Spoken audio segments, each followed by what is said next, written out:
va passer donc mmh, à la première conférence donnée par Monsieur Gandin. Il est maître de conférence à Shanghai, Jiao Tong Université. Monsieur, Lui, après avoir soutenu une thèse sur Bergson en 2012, dont le titre est La relation de l'âme et du corps chez Bergson, il enseigne actuellement à cette université la philosophie occidentale et chinoise. Il est traducteur de la version chinoise de la pensée et le mouvement.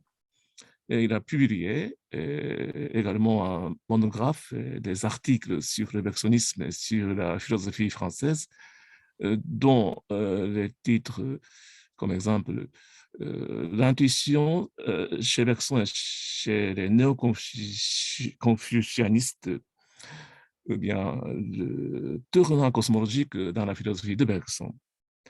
Bon, donc c'est une très petite présentation de Monsieur Dain.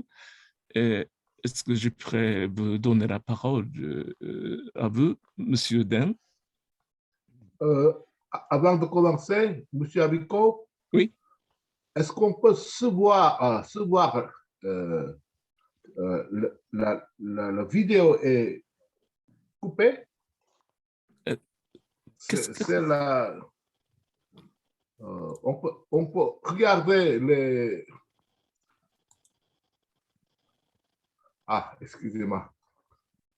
Donc, c'est bon comme ça, yeah, yeah, oui. n'est-ce pas? Bon, donc bon, est-ce que vous êtes bien prêt, Monsieur Dain?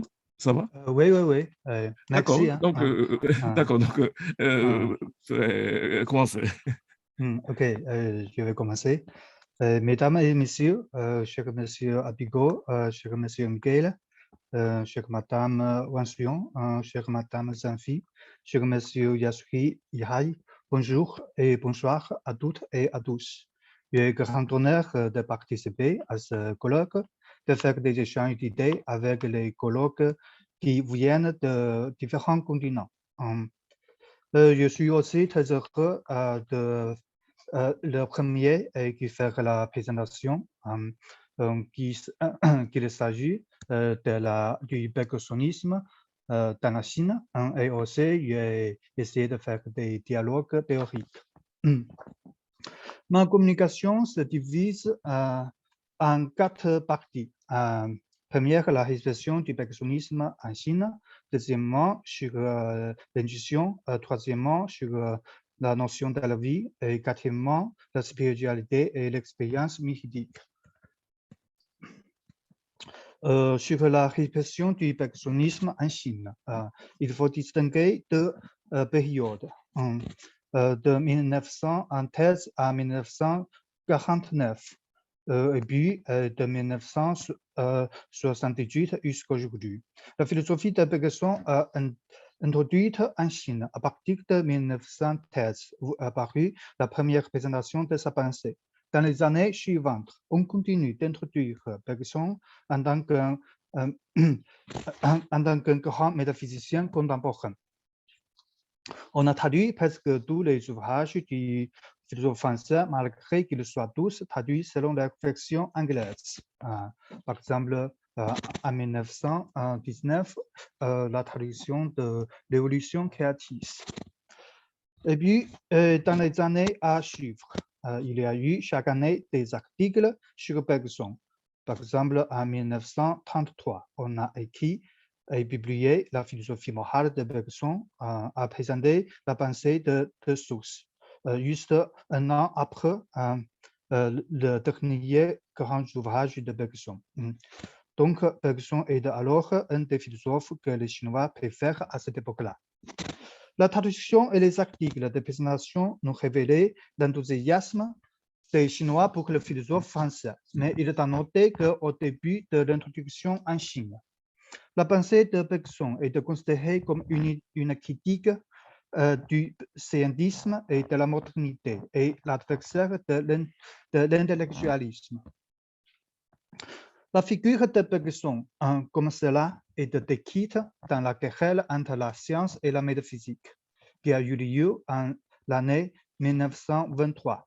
Ce qui déclenchait le débat a été un texte de conférence par Zhang Junmai, avec le titre « Vision de la vie humaine ». Il est à noter que Zhang Junmai est de la discipline du philosophe allemand Rudolf Eucken, auprès de qui il a suivi des années d'études à Jena afin de préparer une thèse sur la philosophie de la vie. Zhang Junmai connaissait aussi bien la philosophie de Bergson. Il avait suivi plusieurs fois des leçons au Collège de France et avait donné une visite à Bergson en 1920. Il avait eu aussi un projet d'inviter les philosophes français de voyager en Chine et de donner des conférences, mais le projet n'arrive pas à être réalisé. Dans la conférence sur la vision de la vie humaine, Zhang Junmai a distingué entre la vision de la vie humaine et la science. La science objective, déductive, analytique, elle porte sur la causalité, etc. Tandis que la vision de la vie humaine, subjective, intuitive, synthétique, etc. Donc, le texte de la conférence est publié dans un journal de Pékin, avait déclenché des critiques sévères, surtout par les intellectuels qui défendent le scientisme, parmi lesquels Rousse, qui est l'étudiant de Douai et Chen Duxiu, etc. Chen Duxiu, il est un marxisme et un des fondateurs du Parti communiste chinois. Donc, les deux, ils sont les dirigeants des intellectualistes qui font la propagande de la culture occidentale et l'idée de science et de la démocratie. Dans cette perspective, à leurs yeux, la Chine, qui n'est pas encore modernisée, avait besoin plus de science que de métaphysique. La métaphysique est accusée d'être un fantôme européen. La querelle est devenue un débat idéologique entre avant-gardistes et conservateurs, entre modernistes et traditionalistes. Dans cette querelle, les traditionalistes avaient recours à des philosophes européens, surtout celle de Bergson. La figure de Bergson est donc considérée comme représentant de la métaphysique et l'adversaire de la science, donc l'adversaire de la modernité. C'est bien dans cette atmosphère que le bergsonisme a été reçu. Cette querelle avait été prévenue le destin du bergsonisme en Chine. Dans un pays qui désirait d'être modernisé, toutes les pensées qui critiquent la modernité seront considérées comme arrière et intempestives, auront peu à peu moins de place dans la mentalité des jeunes, qui deviendra de plus en plus radicalisée. À partir de 1949, les intellectuels chinois étaient obligés de faire leurs recherches sous la direction de la secte du marxisme. Pendant ces années, la recherche sur la philosophie occidentale consiste à étudier tous les auteurs selon la problématique du marxisme. C'est-à-dire toute l'histoire de la philosophie est dominée par deux oppositions, la lutte entre le matérialisme et l'idéalisme, la lutte entre la métaphysique et la dialectique. Bergson est alors défini en tant qu'un métaphysicien idéaliste, un représentant de l'idéologie de la bourgeoisie qui est en décadence. Donc, Bergson est aussi considéré comme un philosophe qui doit être critiqué. À partir de 1978, l'année de la réforme et de l'ouverture, les Chinois ont rétabli des liaisons économiques et culturelles avec les pays occidentaux. Au rempli de liberté académique, les Chinois commencent à redécouvrir la philosophie occidentale. Parmi les philosophes français, sera Sartre, Merleau-Ponty, Foucault, Derrida, Deleuze, qui sont devenus les philosophes préférés des Chinois. Le nom de Bergson lié avec la philosophie de la vie n'est pas assez avant-garde comme les existentialistes et les post-modernistes aux yeux des Chinois. Ce qui est paradoxal, Bergson est devenu un auteur très connu et très peu connu. Très connu parce que tous les étudiants et les chercheurs le connaissaient par des représentations sommaires dans différentes version de l'histoire de la philosophie très peu connue parce qu'il y a très peu de recherches spéciales et approfondies sur Bergson. Une des preuves consiste à ce fait qu'il n'y a que 7 thèses soutenues consacrées à Bergson en chinois depuis 2000. En revanche, on a soutenu sur Husserl presque 40 thèses, sur Heidegger chaque année presque vingtaine de thèses. Bergson est donc un auteur qui est marginalisé par la plupart des philosophes chinois. Qui sont les philosophes occidentaux qui attirent actuellement les regards des Chinois? Ce sont d'abord les philosophes allemands, Kant, Hegel, Husserl, Heidegger, etc. Et ensuite, ce sont les philosophes anglo-saxophones et analytiques. Troisièmement, ce sont les philosophes de l'Antiquité tels que Platon et Aristote. Et quatrième, ce sont les philosophes français, mais c'est plutôt les phénoménologues et les postmodernistes qui occupent le devant de la scène. Bien sûr, il y a aussi d'autres grands penseurs européens qui ont connu un destin semblable à Bergson, Descartes, Spinoza. De 1918 à 2000, il n'y a que des articles dans des revues sur Bergson et aussi plusieurs à partir de 2000, il y a de plus en plus d'articles consacrés à Bergson. Ces articles, surtout sur des sujets, il y a deux directions qui méritent notre attention. Premièrement, l'influence de Bergson sur la philosophie chinoise. Deuxièmement, la possibilité de l'appliquer du bergsonisme dans d'autres domaines tels que l'esthétique, la critique littéraire, la science de l'éducation, la science du sport, etc. À partir de 2000, il y a de nouvelles traductions sur Bergson. Par exemple, en 2000, les deux sources de la morale et de la religion. Vous pouvez lire la liste. Et puis, il y a aussi des livres sur Bergson, par exemple, le livre de Wu Xianwu, La poursuite et la critique sur la modernité, Bergson et la philosophie moderne en Chine, où a exposé que l'influence du bergsonisme est presque omniprésente avant 1949. Selon vous, la réception du bergsonisme est étroitement attachée avec la constitution intellectuelle de la modernité, des anti-traditionalistes et aussi des traditionalistes ont aussi de différentes versions employé la théorie de la vie ou théorie de l'évolution chez Bergson. Et puis, je vais parler de la vache sur l'enchantement, ce livre écrit par Sanjie. Il n'est pas un livre sur Bergson, mais l'auteur a essayé de penser à la manière de durer. Il me semble l'auteur a philosophé en chinois à la bergsonienne. Et moi aussi, j'ai publié un livre sur Bergson. Et j'envisage de l'année prochaine un livre sur la philosophie sociale de Bergson qui porte sur les deux sources. La deuxième partie, intuition comme méthode philosophique. En effet, vous pouvez voir mon article Intuition chez Bergson et chez Néo-Confucianistes dans le premier numéro Bergsoniana.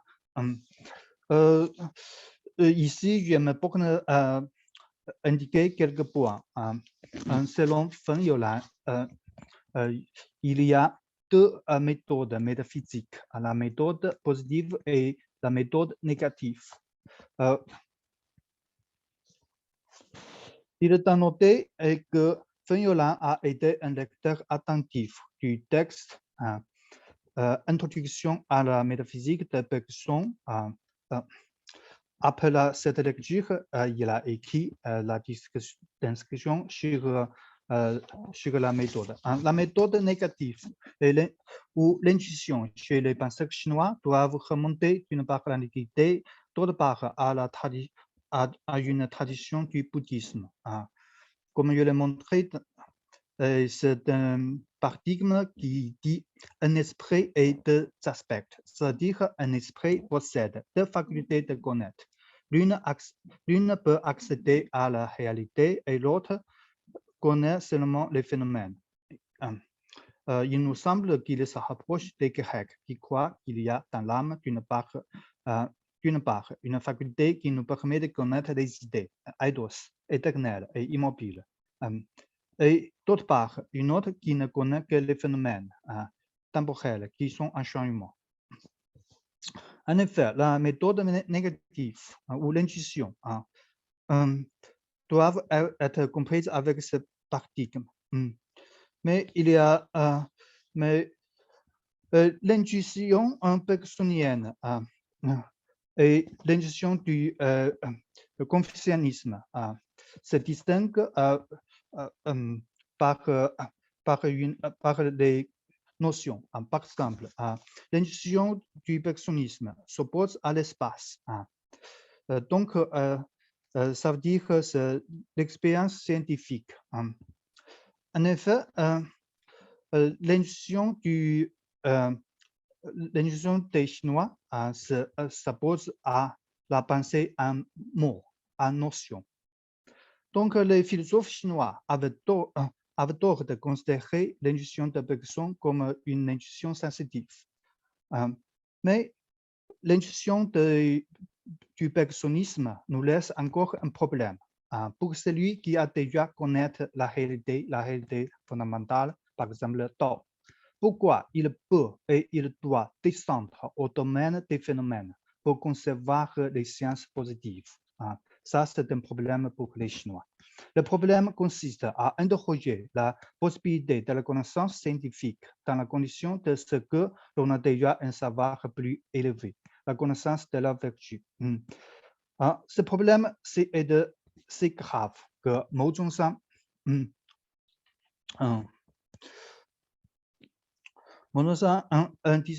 a conçu une doctrine compliquée de la descente de la bonne conscience. Ça veut dire qu'on a déjà une bonne conscience pour connaître la vertu, pour connaître la voie, pour connaître les idées, etc. Mais il faut une descente de la bonne conscience pour connaître les phénomènes, pour avoir une science positive. Mao Zedong, pour établir cette théorie, il s'appuie sur la théorie de Kant. Mais il me semble que Mao Zedong avait bien saisi la théorie de la connaissance chez Bergson. Il n'a pas besoin de faire un détour assez compliqué, parce que chez Bergson, l'intuition et l'enseignement ne sont pas que deux aspects de la même intelligence. Donc, je pense que le bergsonisme peut donner une autre solution pour ce problème du néo-confucianisme. Troisièmement, la vie comme sur la notion de la vie. La notion de la vie eut un rôle important dans la philosophie chinoise. Au XXe siècle, les philosophes chinois qui ont eu une vision originale, qui ont souvent cité le nom de Bergson. Je peux faire une liste des penseurs, mais c'est trop long. Par exemple, Liang Shuming. Liang Shuming est un lecteur attentif de Bergson. Il a défini la vie comme désir. Les autres philosophes ont aussi une sympathie pour la conception de la vie de Bergson. Ils ont la même tendance de discuter la vie sur la dimension ontologique ou cosmologique. Donc, il remonte à la pensée de Yi Jing. Donc, ici, je voudrais parler un peu de Yi Jing, la pensée de la vie dans Yi Jing. Il y a dans Xi, on peut trouver une phrase qui liait Yi avec la vie. La nouveauté de chaque jour, c'est le grand vertu. Et la vie en génération, c'est le Yi, changement.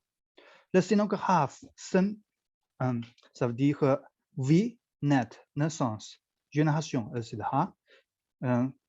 Ici, c'est un symbole qui exprime une jeune plante qui sort de la terre, comme le dessin.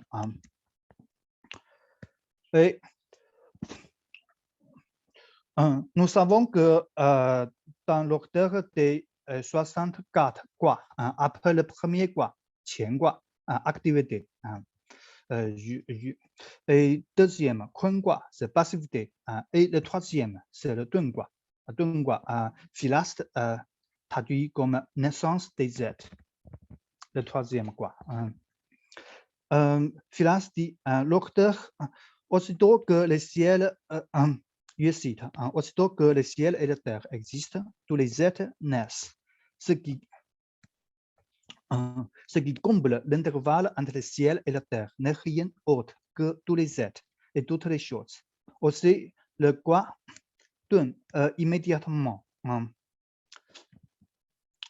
Philaste a aussi traduit un commentaire, je cite. Le ciel et la terre donnent naissance à tous les êtres et le troisième quoi donne exprime le commencement de la vie chez ces êtres. On en parle au point de vue des deux symboles, c'est la formation des nuages et de la foudre. La négativité, yin, terre, et la positivité, yang, ciel, s'unissent.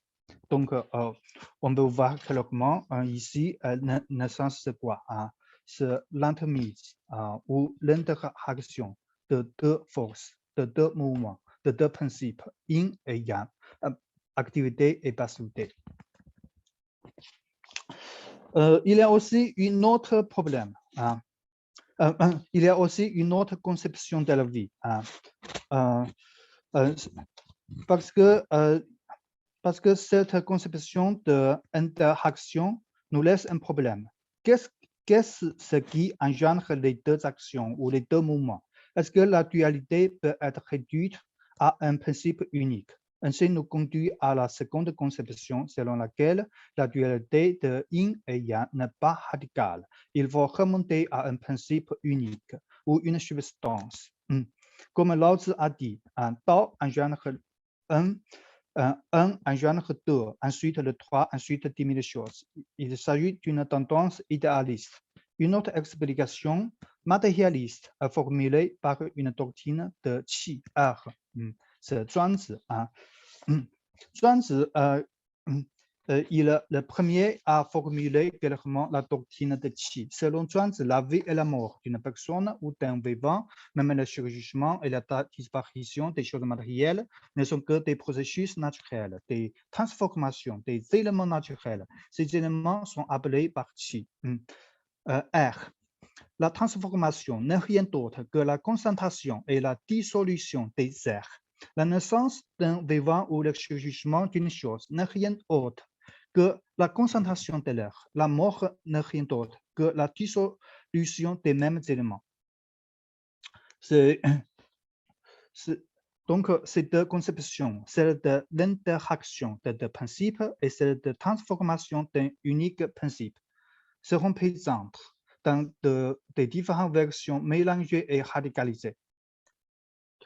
Dans les penseurs postérieurs, ils ont souvent fait une synthèse des deux conceptions, c'est la tendance matérielle ou spirituelle, réaliste ou idéaliste. L'unique principe à considérer tantôt Qi, Er, tantôt la forme, tantôt la voie, Tao, tantôt néant, ou une fois le principe établi, ils font souvent le passage à une dualité de deux mouvements, yin et yang. La conception de l'interaction est intégrée souvent dans le monisme, dans les théories postérieures. C'est donc le paradigme classique, une substance et deux mouvements. On emploie l'expression de Yankelevich sur Bergson. Il s'agit peut-être d'un monisme de substance, dualisme de tendance. Par exemple, Zhou Dunyi a fait la synthèse des deux conceptions. Il y a un principe unique. Qui est appelé Taiji. Ensuite, Taiji engendre les deux principes, yin et yang. Ensuite, les 5 éléments. Ensuite, 10 000 choses. En général, presque tous les penseurs chinois, sauf quelques exceptions, peuvent être considérés comme vitalistes, comme Fantomé l'a dit. À partir de la vie humaine, les Chinois ont toujours tendance de faire l'expérience de la vie des choses, ensuite la vie de tout le cosmos. Selon Fantomé, la vie universelle est caractérisée par 6 caractères. Premièrement, la vie universelle ne réalise elle-même que par engendrer de nouvelles espèces. Deuxième, la vie est expansion et croissance. 3, la vie est création sans cesse. 4, la vie manifeste des nouveautés qui surgissent sans cesse. 5, la vie est un effort pour performance. Et surtout le sixième, la vie est une sorte d'autonormalité. La vie créatrice est aussi un processus de la réalisation des valeurs. L'homme en tant qu'un vivant privilégié en face du cosmos, en se plaçant dans un lieu juste et dans un moment juste, il peut nécessairement saisir la même force créatrice du cosmos. Cette justesse qui vient de la force créatrice du cosmos sera l'origine de l'ordre moral et politique. C'est pour cette raison aussi, l'homme peut avoir la possibilité de participer à la formation du cosmos. C'est aussi pour cela, l'homme doit être un homme juste, un homme qui a de la vertu et de la sagesse, c'est-à-dire un homme qui a la vertu de l'humanité ou amour spirituel. Un homme qui a la vertu, celui qui a une sympathie avec tout le cosmos, y compris tous les hommes et tous les êtres dans le cosmos, comme le montre très bien le texte de Wang Yangming, Da Xue Wen, l'enquête sur la grande étude.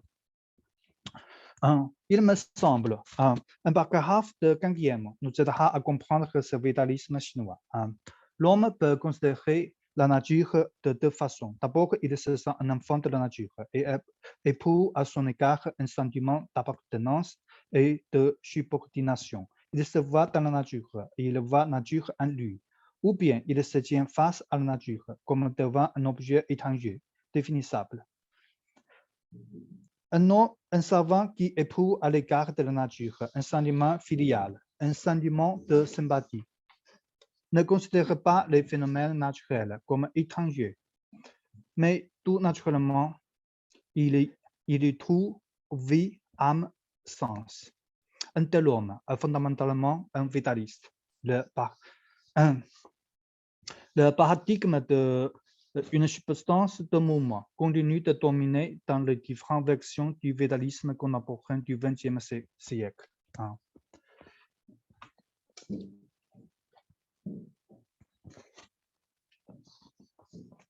Par exemple, dans une querelle contemporaine sur le problème de la vie en génération, entre Ding Yun et Wu Fei.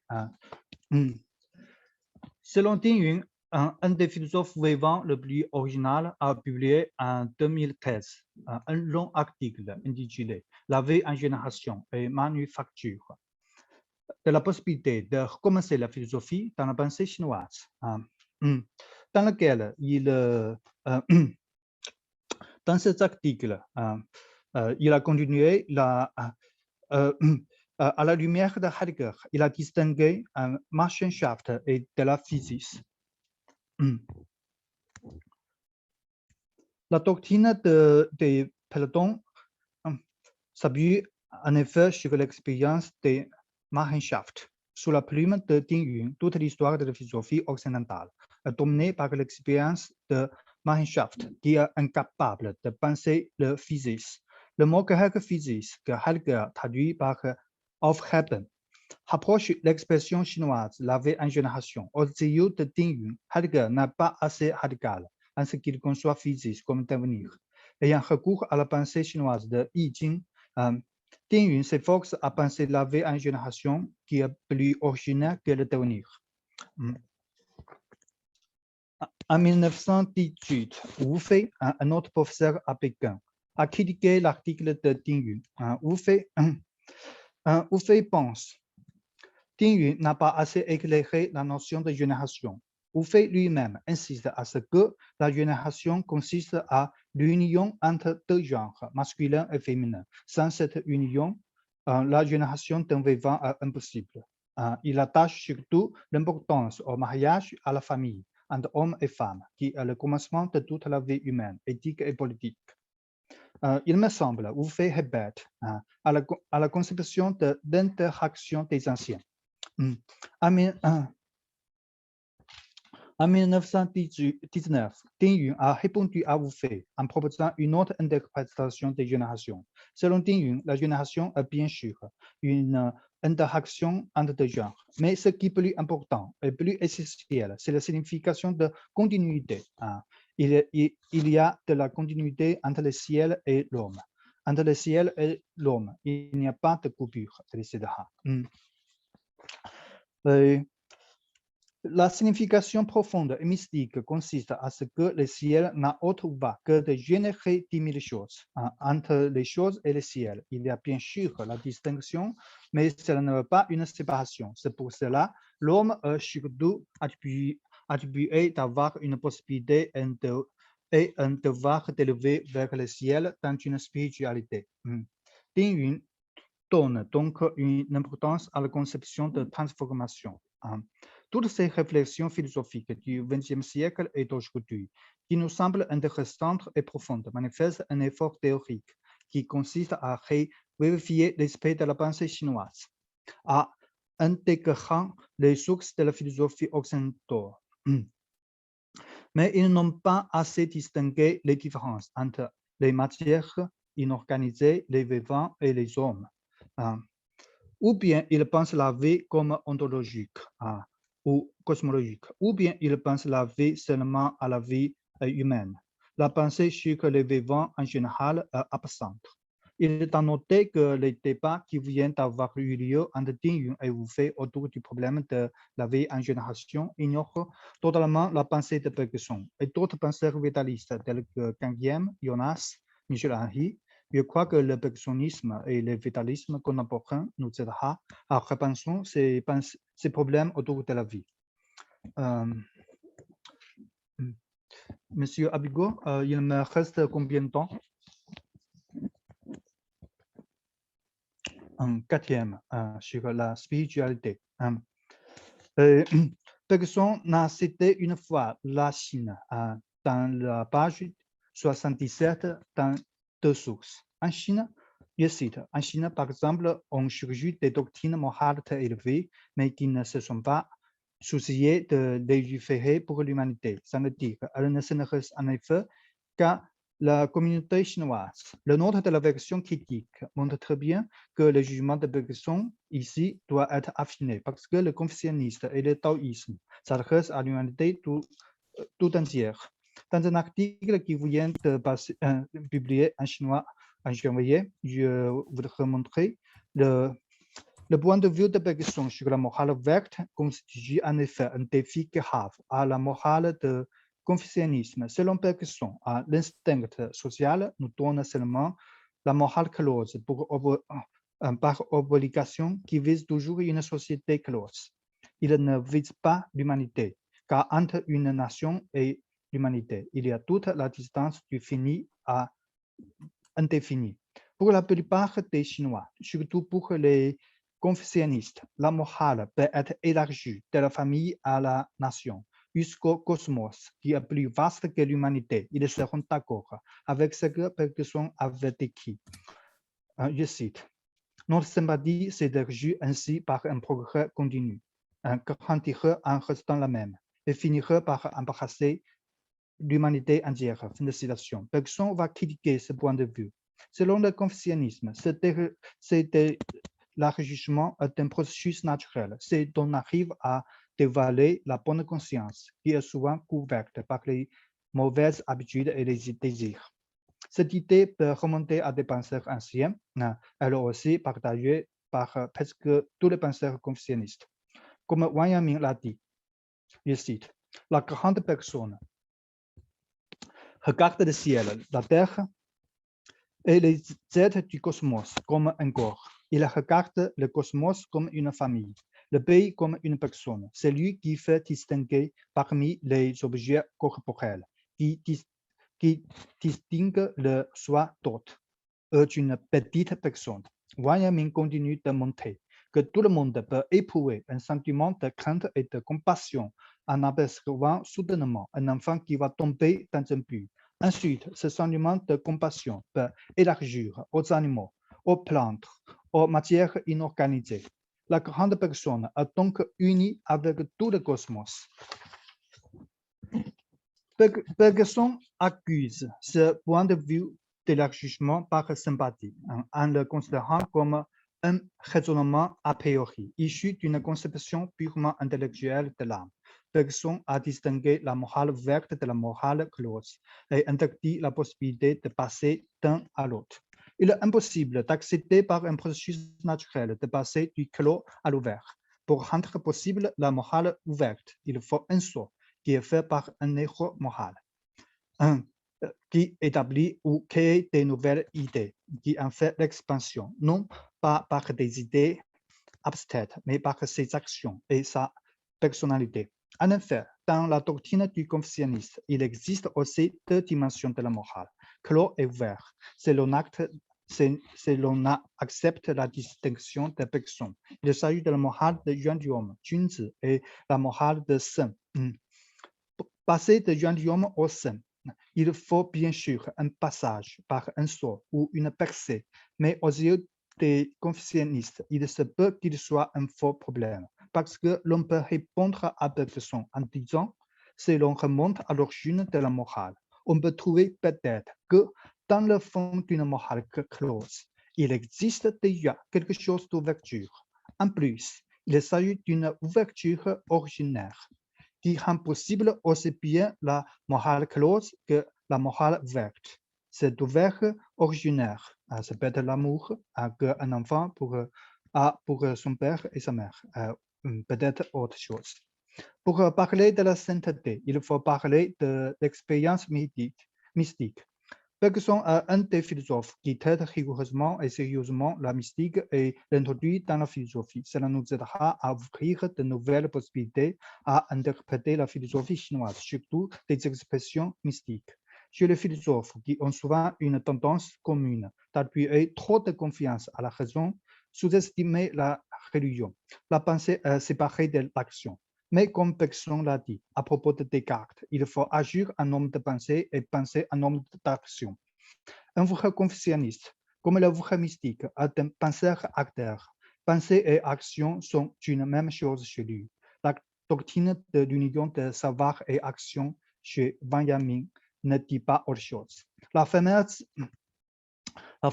paragraphe sur la nuit noire est aussi significative pour avoir l'union avec Dieu.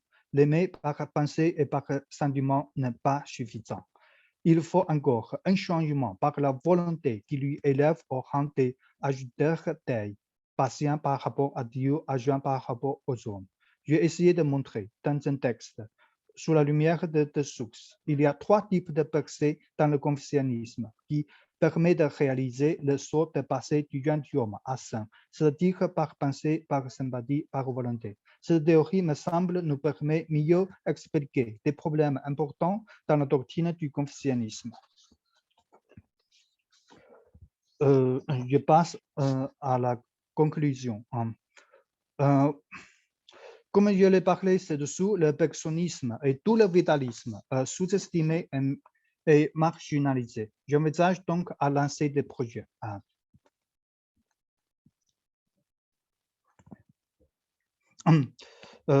J'ai établi déjà un groupe de lecture et de recherche qui se communique en ligne régulièrement. Deuxièmement, je lancerai des projets de recherche qui continuent le dialogue entre Bergson et la philosophie chinoise. Troisièmement, j'organiserai des colloques autour de Bergson.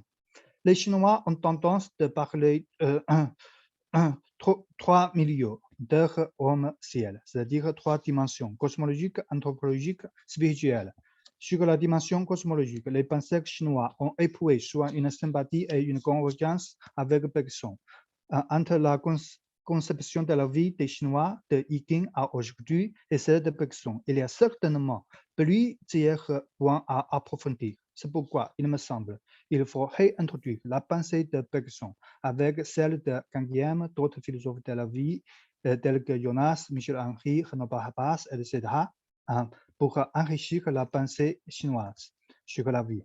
Sur la dimension spirituelle, les philosophes chinois, surtout les penseurs néo-confucianistes, ont tendance à poser la sainteté comme la fin ultime de l'homme. Aux yeux du bergsonisme, ils mélangent et ignorent souvent la distinction entre morale et ouverture, entre la morale close et la morale ouverte. Mais aux yeux des disciples de confucianistes, la possibilité de l'élargissement ne consiste pas à un raisonnement, mais à une action. Cette action se manifeste élan vital du saint en tant que héros moral.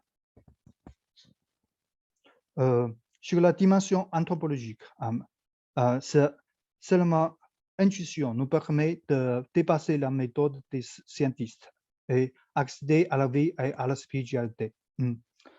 Donc, en reprenant l'expression de Bergson, je vais résumer l'esprit de la philosophie chinoise, surtout le confucianisme. La fonction essentielle de l'univers qui est une machine à faire des saints. J'ai fini ma communication. Merci de tout le monde. Merci de votre attention.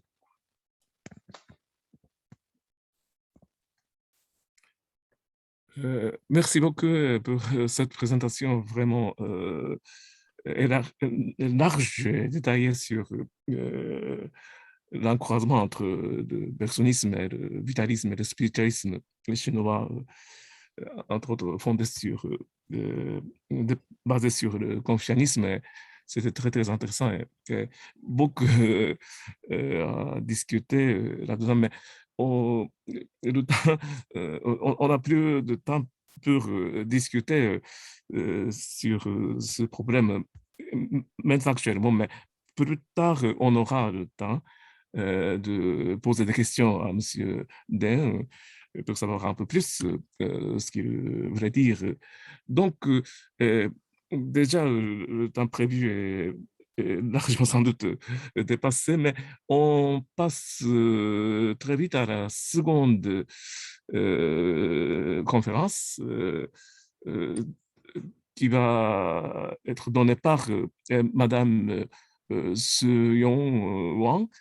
Et je présente très brièvement Madame Seyon. Elle est professeure de philosophie à Hongik Université en Corée. Elle a publié un livre dont le titre est L'habitude dans le spiritualisme français, Mendes-Biran, Ravesson, Bergson. Elle a publié également beaucoup d'articles, entre autres tels que la figure de cercle vertu comme aspect essentiel de la causalité créatrice, une lecture critique de Bergson, ou bien Bergson et Simondon autour du problème de l'individu et du genre. Bon, une présentation bien complète, j'en suis désolé, mais je voudrais vous donner la parole à Madame Wang.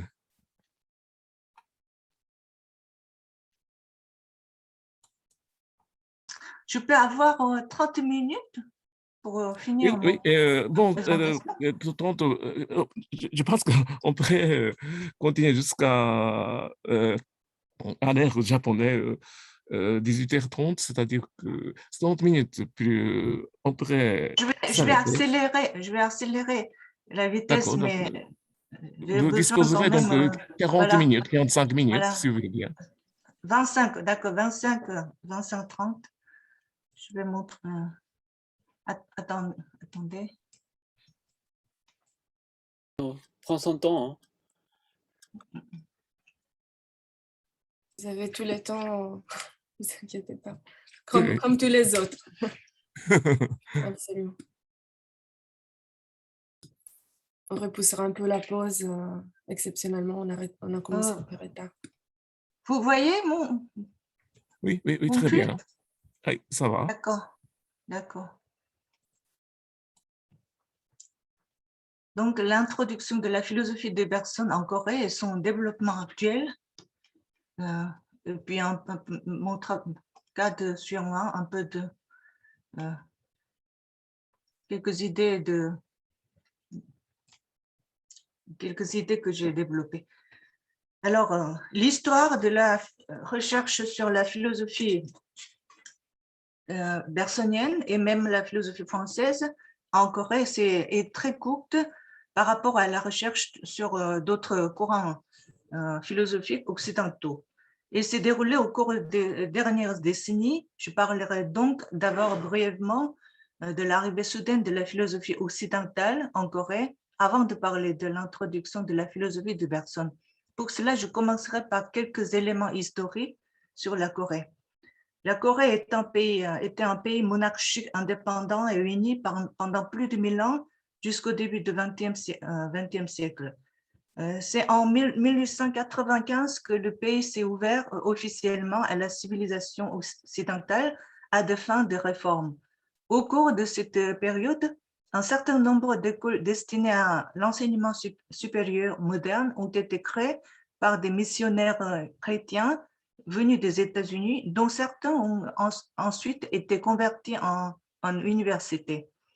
Mais la modernisation s'est accélérée en passant par la colonisation japonaise durant 36 ans, de 1910 à 1945. Après la libération du pays, le gouvernement de la République de Corée, la Corée du Sud, fut établi en 1948. Dès cette époque, le pays est entré sous l'influence forte des États-Unis. Mais jusqu'aux années 1970, l'influence japonaise subsistait à la fois au niveau culturel et au niveau scientifique. L'histoire de la Corée, donc, à cette époque, est celle de l'influence des pays étrangers.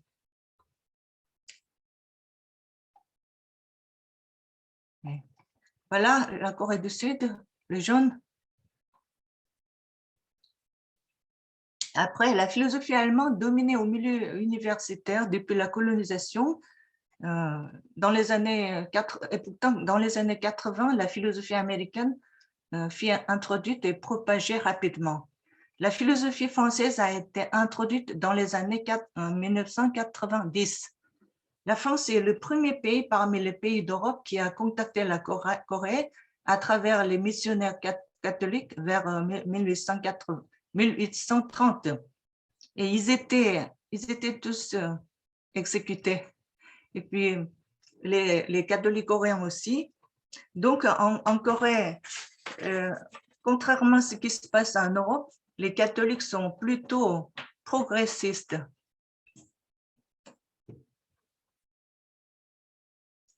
Les événements concernant les premières études de Bergson.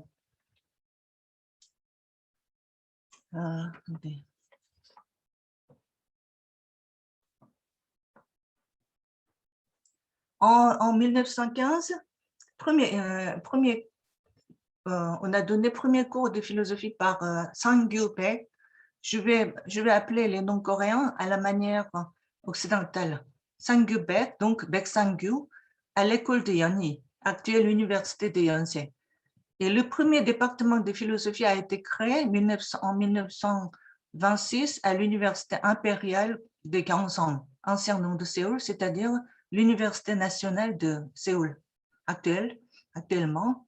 En 1929, premier article consacré à Bergson par Hyung-gi Ryu, pasteur d'église méthodiste, la philosophie bergsonienne de l'intuition, dans une revue mensuelle Shinsen, ça veut dire la vie nouvelle. En 1933, une traduction partielle de L'âme et le corps par Bom Sang-song, publiée dans une revue mensuelle, Bulgyo. Bulgyo, ça veut dire bouddhisme. C'est la première traduction coréenne du texte de Bergson. En 1941, Nam-chol Shin Nam-chol, philosophe marxiste, a publié La mort de Bergson et le destin de sa pensée dans la revue Jogwang, ça veut dire la lumière du matin. Hyung-gun Ko Young-gun a écrit La vie et la pensée de Bergson dans la revue Chunchu, Les Temps. Pourtant, nous n'avons pas beaucoup d'informations sur ses premières études sur Bergson. Elle montre une esquisse générale sur la philosophie bergsonienne. Et donc, je vais me concentrer sur deux figures importantes.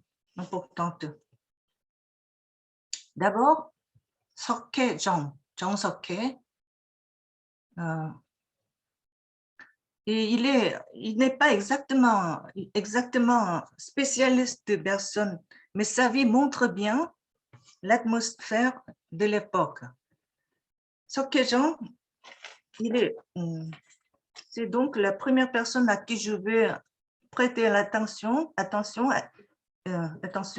Seok-hye Jung était élève de Sang-gyu-baek, que l'on a vu tout à l'heure, fut le premier coréen à étudier en France. Déjà à l'âge de 20 ans, il a pris une part active dans le grand mouvement d'indépendance du 1er mars 1919. Évitant la surveillance de la police japonaise, il est allé en Mandchourie et a rejoint le groupe du mouvement indépendantiste. En 1920, pour continuer ses études, il est parti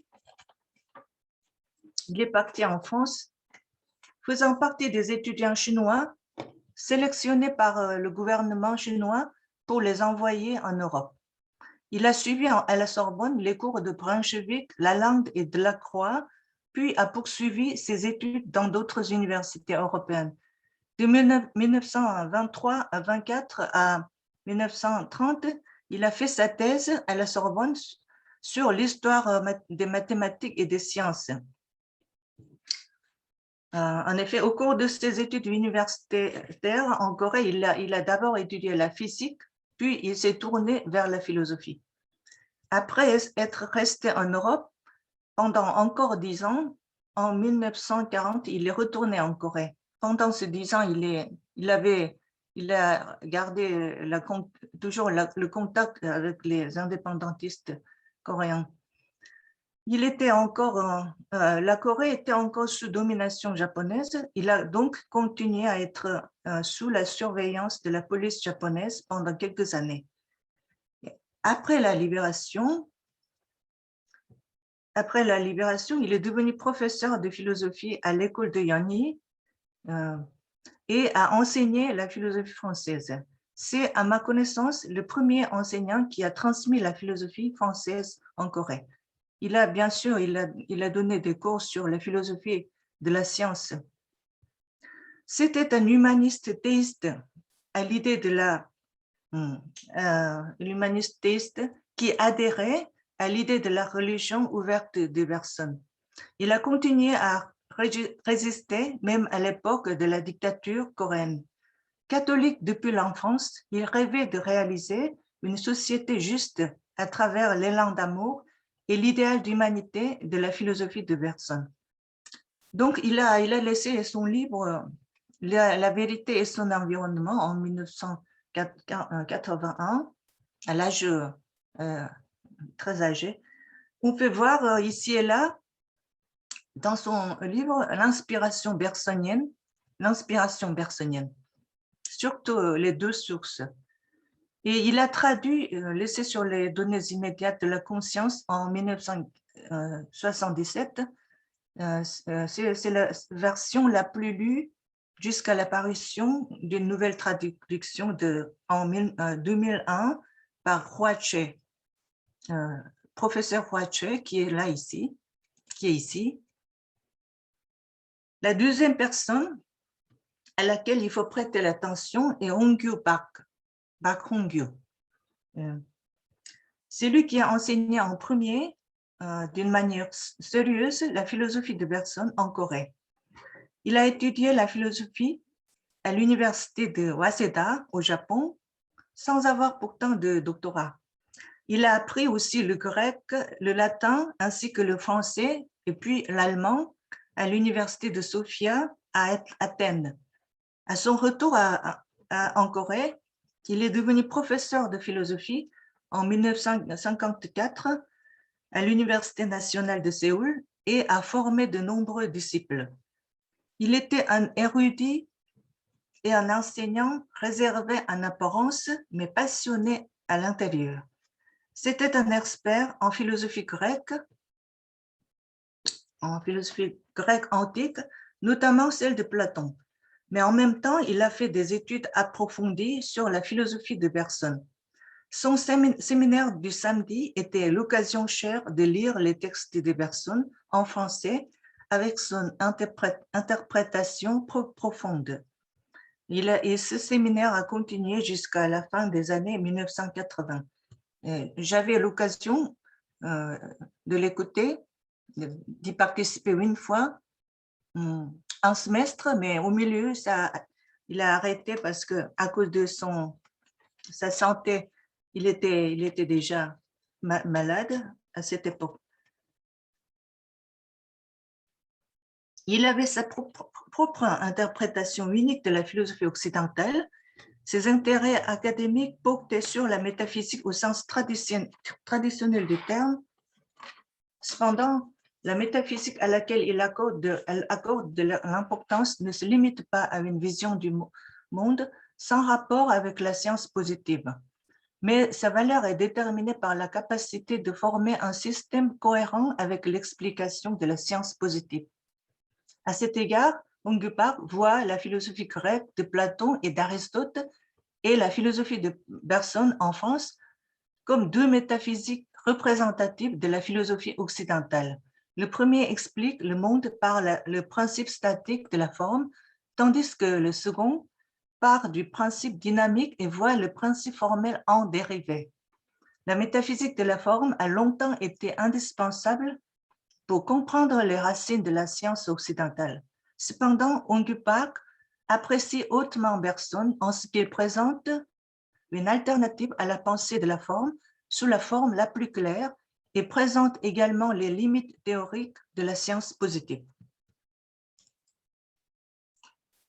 Une petite généalogie des bergsoniens coréens, bien sûr, c'est ma génération, et les jeunes aussi, en ce moment, il y en a pas mal de bergsoniens. Je ne connais pas bien ce qu'ils font. Alors, Monsieur Ong Park a formé nombreux disciples, mais il n'a laissé qu'une douzaine d'articles. Et pourtant, ces cours ont été publiés dans 5 volumes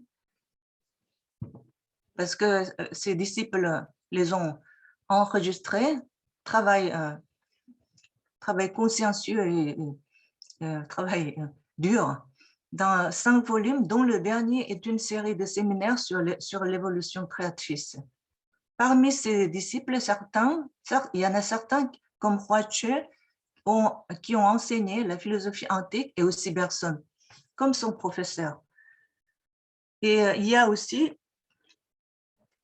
parmi les élèves de Ong Park, Jin Sung Kim était seul qui passionné de philosophie bergsonienne et allait en France faire sa thèse sur Bergson à Montpellier.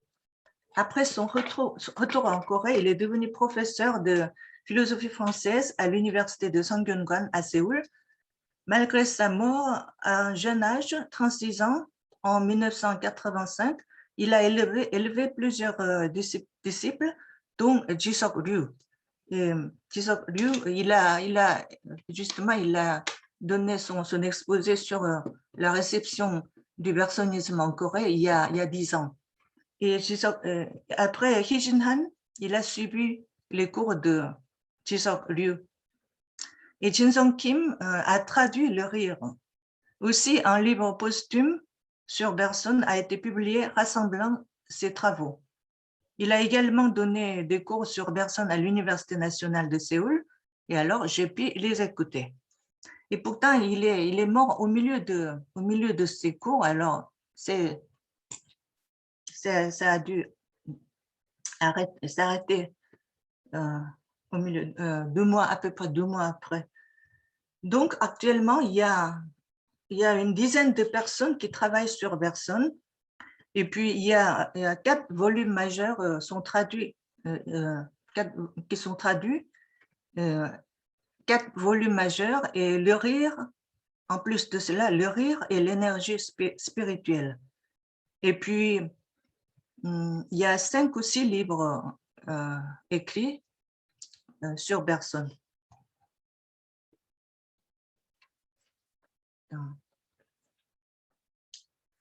Alors, on ne peut pas dire qu'il y en a beaucoup, il n'y a pas beaucoup de spécialistes, et pourtant, j'ai pas pu analyser le travail de tous. C'est pourquoi je voudrais présenter ici mon travail. Je vais commencer par présenter mes livres, mes quatre livres sur Bergson.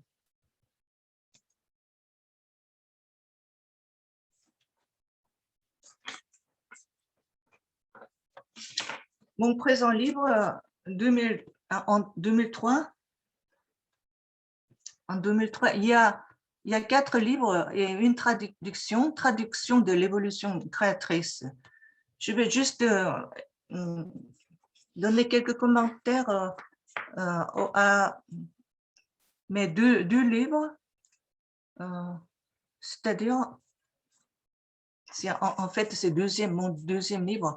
En 2005, Les racines de la philosophie française moderne et contemporaine, de Descartes à Bergson, revue et complétée en 2021. Ce livre est une version largement complétée de ma thèse de doctorat sur le spiritualisme français et Bergson, sur le spiritualisme français et Bergson, soutenu à la Sorbonne en 1997. Dans ce livre, je retrace d'abord les courants de la philosophie française, de Descartes à la philosophie des Lumières, et de celle-ci à Mendelbrand et Rabelais. Et j'examine enfin comment cette histoire de la philosophie française atteint Bergson. Ce que je voulais montrer là, c'est que malgré l'intérêt particulier de Bergson pour les sciences naturelles, sa philosophie ne pouvait s'affranchir les caractéristiques du spiritualisme fondé sur ce fond historique philosophique. Et mon 4e livre, Penser la vie à partir du devenir, dialogue avec Canguilhem, Simondon et Deleuze. Mon 4e livre, si mon 2e livre a été un ouvrage qui remonte à la philosophie française avant Bergson, mon 4e livre veut montrer comment les graines plantées par Bergson au début du XXe siècle, en se dispersant, portent leurs fruits, et comment ceux-ci sèment de nouvelles graines à travers ce processus de fructification. Canguilhem tente une nouvelle philosophie vitaliste qui part de la médecine, mais qui est basée sur l'idée bergsonienne de la création. De son côté, Simondon établit une philosophie du devenir à partir du concept originel de l'individuation, qui est quand même largement inspiré par l'esprit bergsonien. Enfin, Deleuze érige sa philosophie de la différence en redéfinissant la durée comme ce qui diffère avec soi-même. Les 2 sources du bergsonisme et des difficultés qui en découlent. Maintenant, je présenterai mes réflexions sur Bergson sur la base de mes 2e et 4e livres. Dans le 2e livre, j'ai souligné les racines spiritualistes de Bergson, et dans le 4e livre, j'ai cherché de nouvelles perspectives de la philosophie du devenir inspirée par Bergson et qui font référence à la rencontre avec les sciences naturelles, celles de Canguilhem, Simondon et Deleuze. Et donc, d'après moi, le spiritualisme français et la pensée scientifique sont les 2 sources qui ont nourri la philosophie de Bergson. Alors, comprendre ces 2 sources est essentiel non seulement pour saisir la profondeur et la portée du contenu de la philosophie de Bergson, mais aussi pour découvrir les contradictions inhérentes à la position du philosophe et les difficultés qui en découlent. Comment la durée comprend-elle le présent matériel? C'est ça qui est la question difficile à répondre. D'abord, la théorie. D'abord, Mon problématique est celui-ci. Pour que le concept de durée s'applique aussi bien au monde de la vie et de la matière qu'à l'état de conscience, il est essentiel de s'ouvrir au présent matériel et de montrer que la durée matérielle est possible en dehors de la durée considérée seulement comme état de conscience. Ce qui remet forcément en question le fait que l'existence de la matière soit en dehors de la durée. La première tentative d'acceptation du présent matériel est la théorie de l'image développée dans le chapitre 1er de Matière et mémoire. La formation de la perception pure à travers le contact entre l'image et le corps est son fondement concret. Le monde des images est un monde de l'actuel, à la différence de l'espace pur, fondé sur la limite de la pensée intellectuelle. Il se met en relation avec l'esprit par une interaction réciproque avec la mémoire pure, c'est-à-dire le virtuel. De ce point de vue, le virtuel est défini comme pure réalité spirituelle et image comme pure matière. La relation entre les deux devient déraisonnable. Par conséquent, dans le chapitre 4 de Matière et mémoire, Bergson nomme la matière comme le temps en général et suggère la matière et l'esprit appartiennent tous deux à l'ordre du temps et les présente comme des différences de rythme selon la tension et le relâchement de la durée. Or, il est problématique de décrire le monde des images matérielles comme une coupe instantanée du devenir ou un présent constamment renaissant, parce que le monde des images est un monde de l'actuel, mais non pas l'espace pur.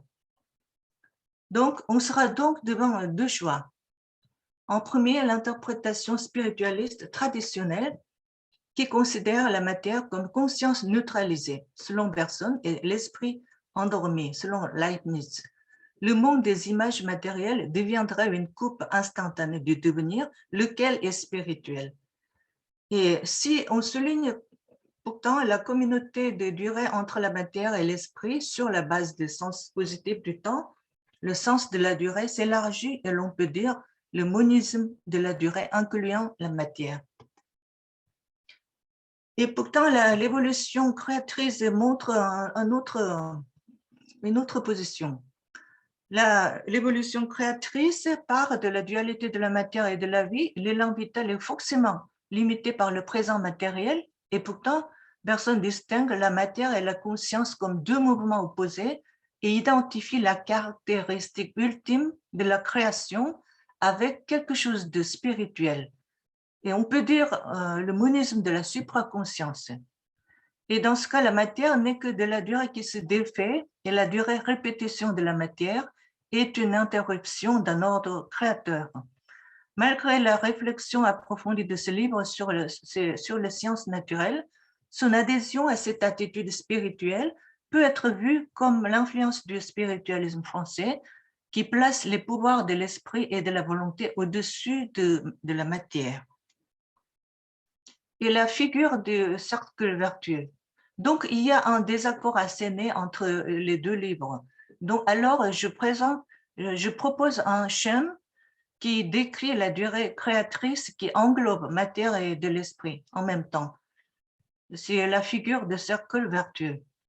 La figure du cercle vertueux est un schéma exprimant le fait que l'identité d'un être se fait depuis soi-même rétrospectivement à travers les événements qui se suivent les uns et les autres. Nous partirons d'une citation connue de l'évolution créatrice, mais je ne peux pas tout lire. Et pourtant, la quatrième ligne du bas, il faut le voir, on a donc raison de dire que ce que nous faisons dépend de ce que nous sommes. Mais il faut ajouter que nous sommes, dans une certaine mesure, ce que nous faisons et que nous nous créons continuellement nous-mêmes. 3 points majeurs de la figure du cercle vertueux, ce sont d'abord la présence active de la mémoire dans le présent et la co-réflexivité des éléments et du tout. et la naissance du nouveau.